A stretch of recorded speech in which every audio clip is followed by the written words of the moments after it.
Marcus Reid thought he knew what monsters looked like. 3 tours in Afghanistan had shown him the worst of humanity, the kind of evil that announces itself with bombs and bullets.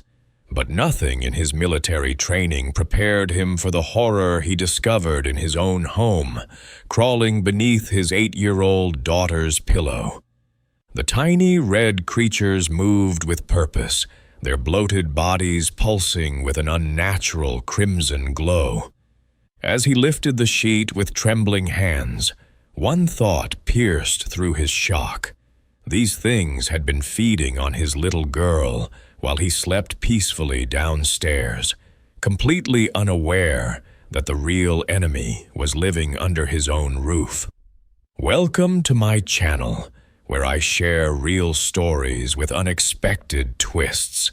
If you like what you hear, please hit subscribe and give me a thumbs up. It really means a lot to me.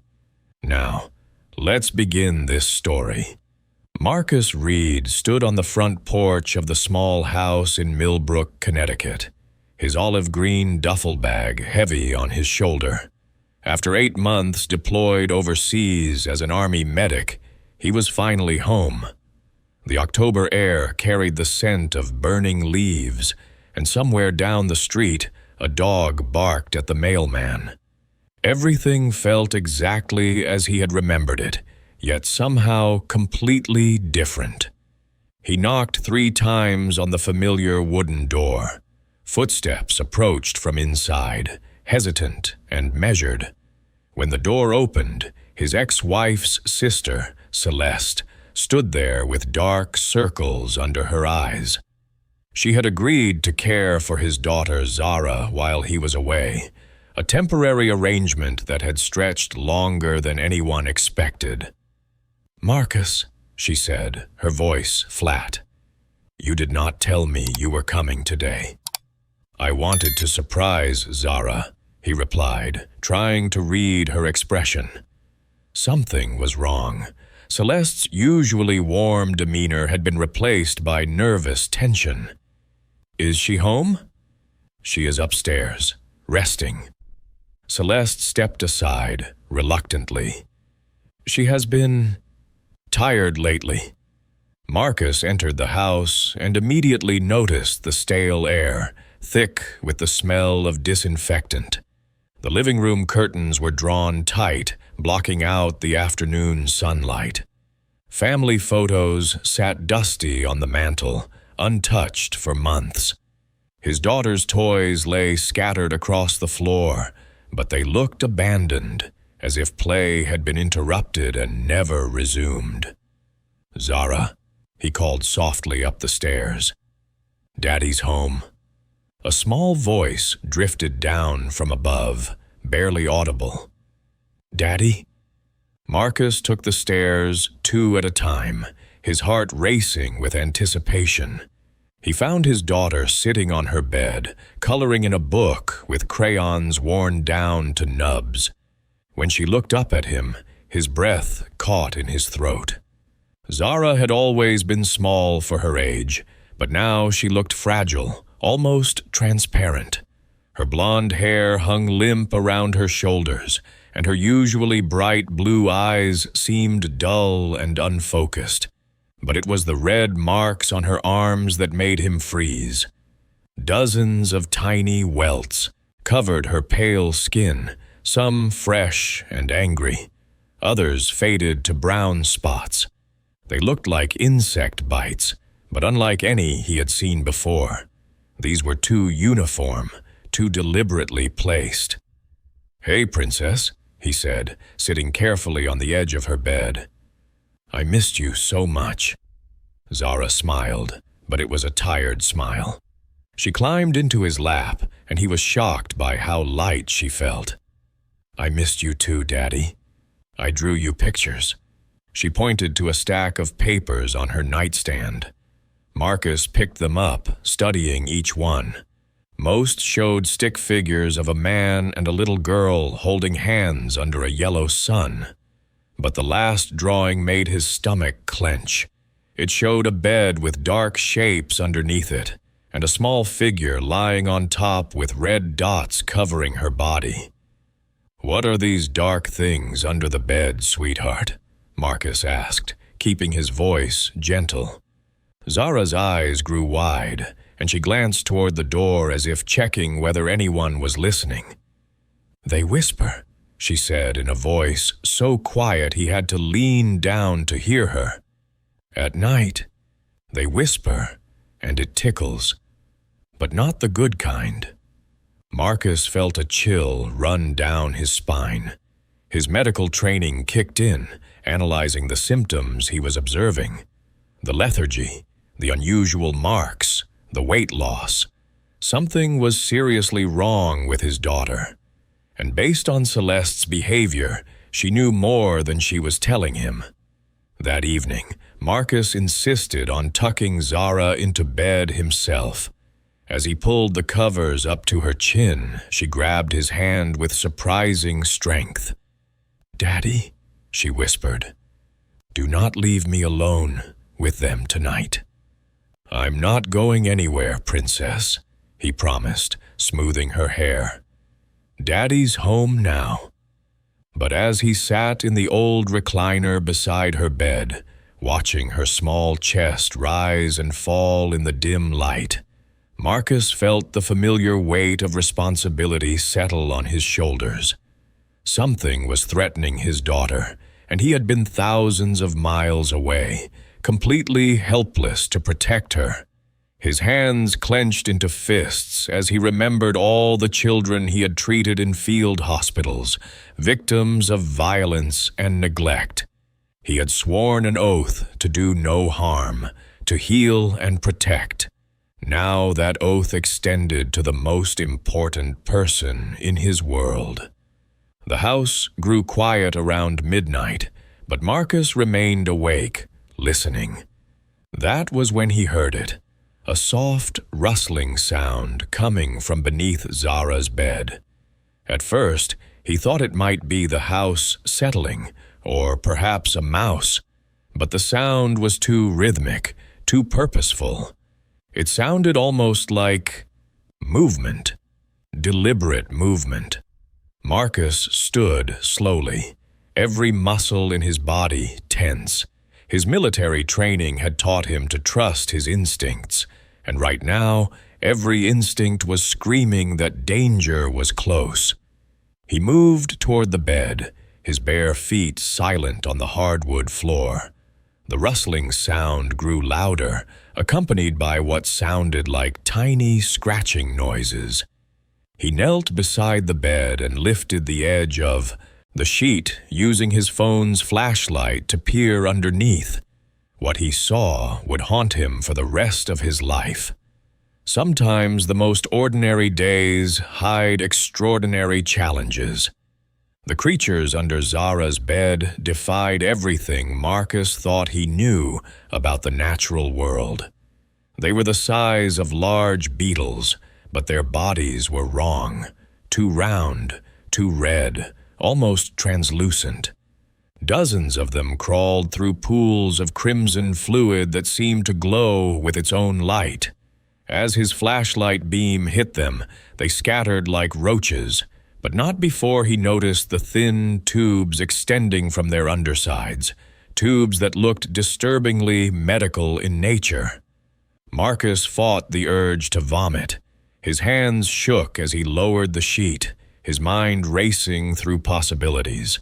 These were not natural insects. Someone had put them there. Someone had been using his daughter as a test subject. The next morning, Marcus confronted Celeste in the kitchen.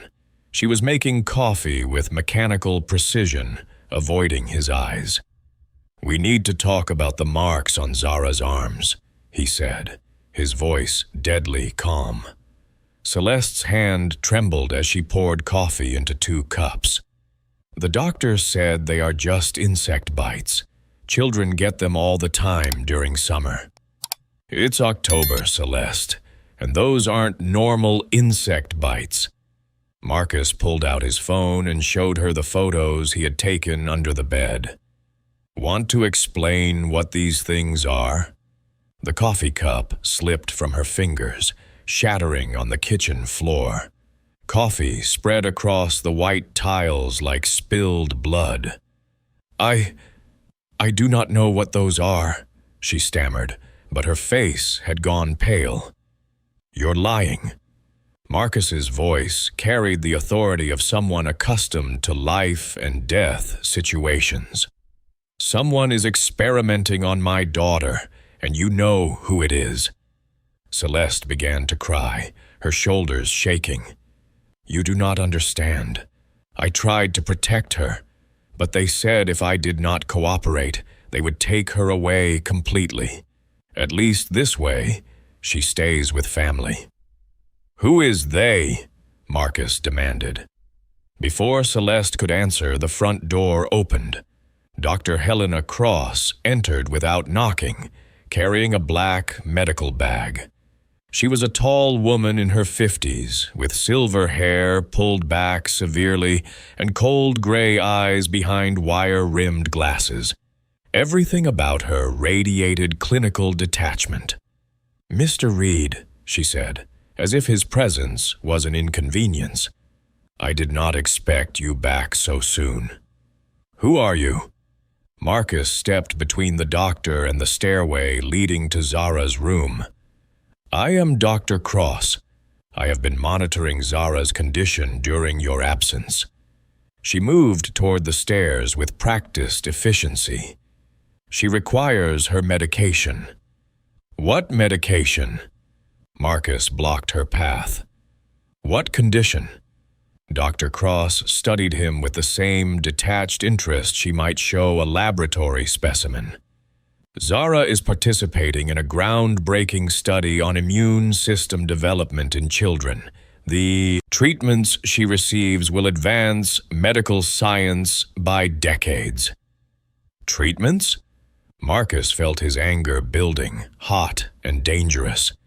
"You mean experiments on an 8-year-old child?" "I understand your concern, but this research could save thousands of lives. Zara's unique genetic markers make her an ideal candidate for—" "Get out." Marcus's voice was quiet, but it carried the weight of absolute authority. "Get out of my house and do not come back." Dr. Cross adjusted her glasses. "Mr. Reid, you signed custody agreements when you deployed. Celeste has legal authority to make medical decisions for Zara. The study will continue." "We'll see about that." Marcus pulled out his phone and dialed 911, but as he began to speak to the dispatcher, Dr. Cross smiled coldly. "I would not do that if I were you," she said. "The local authorities are well aware of our research. They have been cooperative." The dispatcher's voice crackled through the phone. "Sir, we show no disturbance at your address. Is this a false alarm?" Marcus stared at Dr. Cross, understanding dawning on him. The corruption went deeper than he had imagined. This was not just one rogue doctor. This was an organized operation with official protection. "Never mind," he told the dispatcher. "False alarm." After Dr. Cross left, promising to return the next day, Marcus felt the familiar weight of being outnumbered and outgunned. But this time, the enemy was not foreign insurgents. It was his own system, his own community, turned against the most vulnerable member of his family. That afternoon, while Celeste ran errands, Marcus took Zara to the emergency room at Hartford Hospital, 30 miles away. He hoped distance might mean independence from Dr. Cross's influence. The emergency room doctor, a young resident named Dr. Patel, examined Zara with growing concern. "These marks are consistent with repeated injections," Dr. Patel said quietly, so Zara could not hear. "And her blood work shows elevated levels of several experimental compounds. Mr. Reid, I think your daughter is being poisoned." "Can you help her?" Marcus asked. I can treat the symptoms, but she needs to be removed from the source of exposure immediately. I'm going to file a report with Child Protective Services." But when CPS arrived 2 days later, they came with Dr. Cross. The social worker, a tired-looking woman named Patricia Martinez, explained that Dr. Cross had provided extensive documentation showing that Zara's treatments were legal and necessary. "Mr. Reid," Patricia said, "I understand your concerns, but Dr. Cross has proper authorization for this medical study. The research has been approved by the appropriate ethics boards." Marcus stared at the official papers, recognizing the cruel efficiency of bureaucracy turned against the innocent. Every form was properly filed, every signature in place. On paper, the torture of his daughter looked like legitimate medical research. That night, as he sat beside Zara's bed again, Marcus felt the familiar sensation of being alone behind enemy lines. But this time, retreat was not an option. This time, the mission was personal. He pulled out his phone and scrolled through his contacts until he found the name he was looking for.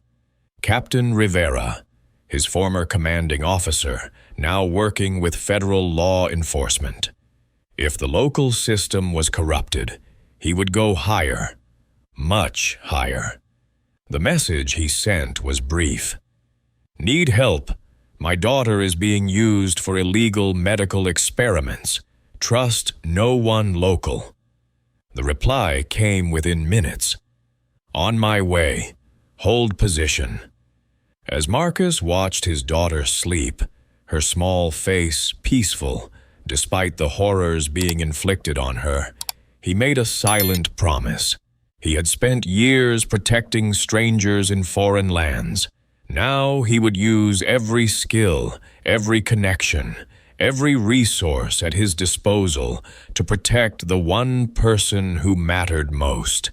The hardest problems are often the ones we create ourselves. Captain Rivera arrived at dawn, bringing with her a 3-person federal investigation team and a mobile medical unit. Marcus had served under Rivera in Afghanistan, and she was one of the few people he trusted completely. Her dark eyes took in everything: Zara's condition, the evidence Marcus had collected, the vials of red fluid he had found hidden in the basement. "This is bigger than just your daughter," Rivera told him as they stood in the kitchen, speaking in low voices. "We have been tracking Dr. Cross for months. She is connected to a network of researchers conducting unauthorized experiments on children across the country." "How many children?" Marcus asked, though he was not sure he wanted to know the answer. "At least 40 that we know of, maybe more." Rivera's jaw tightened. "They target military families, children of deployed parents who cannot monitor their care closely." The federal team worked with surgical precision, collecting evidence and documenting everything. But as they prepared to remove Zara from the house, Dr. Cross arrived with her own backup, local police officers who claimed they had orders to prevent federal interference in an ongoing medical study. "This is still a local matter," the lead officer, Sergeant Walsh, announced. "The child stays here until the courts sort this out." Marcus watched his daughter caught in the middle of a jurisdictional standoff, her small face confused and frightened. The adults around her argued about legal authority while she clutched her worn teddy bear, not understanding why everyone was yelling. That was when everything went wrong. The stress of the confrontation triggered something in Zara's system. The experimental compounds in her bloodstream reacted violently to her elevated heart rate and adrenaline. She began to convulse, her small body arching as red foam appeared at the corners of her mouth. "She's going into toxic shock," the federal medic shouted, dropping to his knees beside her. "We need to get her to a hospital now." But Dr. Cross pushed the medic aside. "I know her condition better than anyone. Let me handle this." "No." Marcus's voice cut through the chaos like a blade. "You've done enough." He scooped Zara into his arms, her body limp and burning with fever. His military medical training took over, assessing her vitals, calculating dosages, determining priorities. She was dying from the very treatments that were supposed to help her. "Rivera," he called, "clear a path to the medical unit, now." Captain Rivera drew her weapon, facing down the local officers. "Federal authority supersedes local jurisdiction in cases of child endangerment. Anyone who interferes with medical treatment will be arrested." Marcus carried his daughter to the mobile medical unit, her breathing shallow and rapid. The federal medic worked frantically to stabilize her, but her condition continued to deteriorate. "The toxins are shutting down her organs," the medic reported. "We need a full blood transfusion, but we do not have her blood type on hand." "I'm O negative," Marcus said immediately. "Universal donor." "That could work, but it's risky. The experimental compounds might affect you too." Marcus was already rolling up his sleeve. "Do it." As his blood flowed through the transfusion line into his daughter's small body, Marcus felt something he had not experienced since his combat days. The strange peace that comes from putting everything on the line for someone else.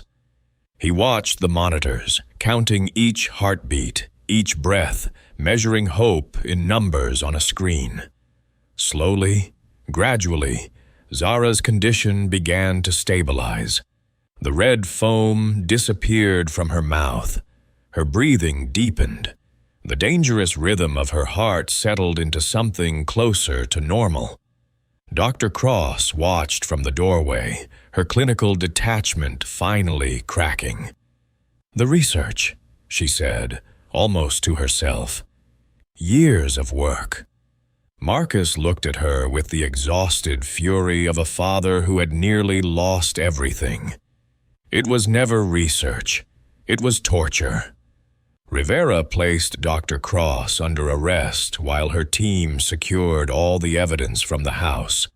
The local officers, faced with federal charges for obstruction of justice, stepped aside.